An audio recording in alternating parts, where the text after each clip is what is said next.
Market से मेरा तल्लक है और आजम क्लास मार्केट वो मार्केट है जो पाकिस्तान सारे को कपड़ा की सप्लाई करती है और चाहे कराची में माल बनता हो, चाहे फैसलाबाद में बनता हो, चाहे गुजरांवाले में बनता हो, तो सेल उसकी जो है ना आजम क्लास मार्केट कपड़े की है मेन जो है। मैं ये समझता हूँ कि ये एक तो कोऑर्डिनेशन की कमी है। आज तक एक दो मीटिंगों के अलावा किसी ने हमें बुलवा के मीटिंग नहीं की। लॉकडाउन के मुतल्लिक अपनी नाअहली छुपाने के लिए ये स्मार्ट लॉकडाउन किया जा रहा है। मैं तो ये कहूँगा कि भाई मेरे साथ मीटिंग हुई, मैंने कहा जो दुकानदार वायलेशन करता है उसका फ़ौरन आप चालान कर दें।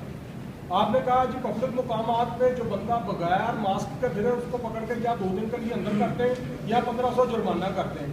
तो ये इस चीज़ को अगर वो नहीं कर सकते तो हमारा क्या कसूर है। हमने मार्केटों में हमने सफाई का भी इंतज़ाम किया, हमने स्प्रे का भी इंतज़ाम किया, हमने हाथ धोने के लिए वहाँ हमाम भी लगवाए, हमने वहाँ मास्क भी तकसीम किए। अगर ताजरों ने ये सब किया है तो उसके बावजूद फिर ताजरों को इस चीज़ की सजा क्यों दी जा रही है? अपनी नाअहली छुपाने के लिए कि आप अपनी जो मैनेजमेंट है उसको सही नहीं कर सकते, उसको पूरा नहीं कर सकते, तो इसका वबाल आप ताजरों के ऊपर डाल दें। पहले ईद आई, हमारा पूरे साल का बिजनेस 1 महीने में 1.5 महीने में होता है, वो 1.5 महीना हमने ज़ाया कर दिया, माल हमारे अंदर लग गए, कोई कपड़ा नहीं बिका वो गर्मियों का जो था। अभी ईद की आमद है, इसमें हमारा 6 आने 8 आने फिर काम होता है, अभी फिर ये लॉकडाउन शुरू कर दिया गया। मैं समझता हूँ ये लॉकडाउन अगर कर रहे हैं तो पूरे मुल्क में एक साथ क्यों नहीं किया जाता। अगर कपड़ा मार्केट यहाँ बंद है, गुजरांवाला खुला है, फैसलाबाद खुला है, तो जिसको जरूरत है वो वहां चला जाएगा और एक बार जो रास्ता देख लेगा वो दोबारा इधर नहीं आएगा।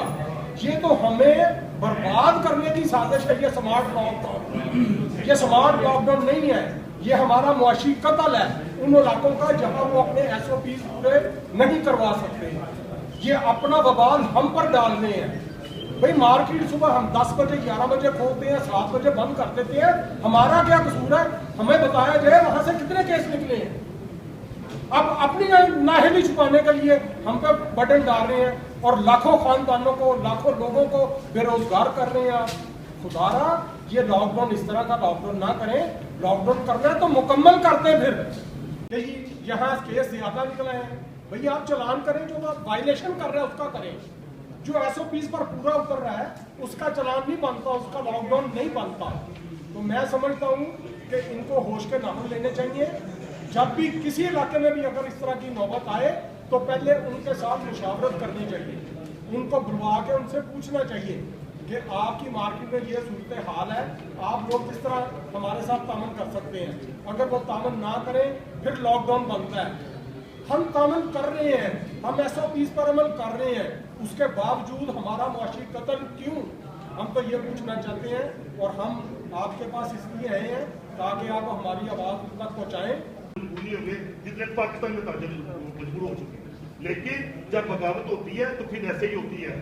जब आप किसी की सुनेंगे नहीं, अपनी दोस्त मारेंगे, तो फिर जो पिसता हुआ बंदा वो क्या करेगा? वो अपना ठीक है जो बात की जाएगी। तो मैं आखिर में फिर आप दोस्तों का शुक्रिया अदा करता हूँ, उनसे गुजारिश करता हूँ। मैं हम इनसे धंधा नहीं चाहते, ना हम कर सकते हैं, हम तो कारोबारी तबका है, चीफ लोग। लेकिन अगर हमारी ना सुनी गई तो हमारे पास सड़कों पे आने के अलावा और कोई रास्ता मेरे भाई नहीं होगा। एक मिनट मैं आपको बताता हूँ। जब हमारी लास्ट मीटिंग हुई थी मियां असलम इकबाल साहब के साथ, उन्होंने कहा था कि एक जिले इंतजामिया, पुलिस और ताजरों के नुमाइंदे एक कमेटी बनाएंगे जो SOPs पे अमल दरामद कराएंगे। उसके ऊपर आज तक अमल दरामद नहीं हो सका और हमारी किसी भी राय को इन्होंने नहीं लिया। यही बात हमारा ये बात हुई है, देखे वही आपसे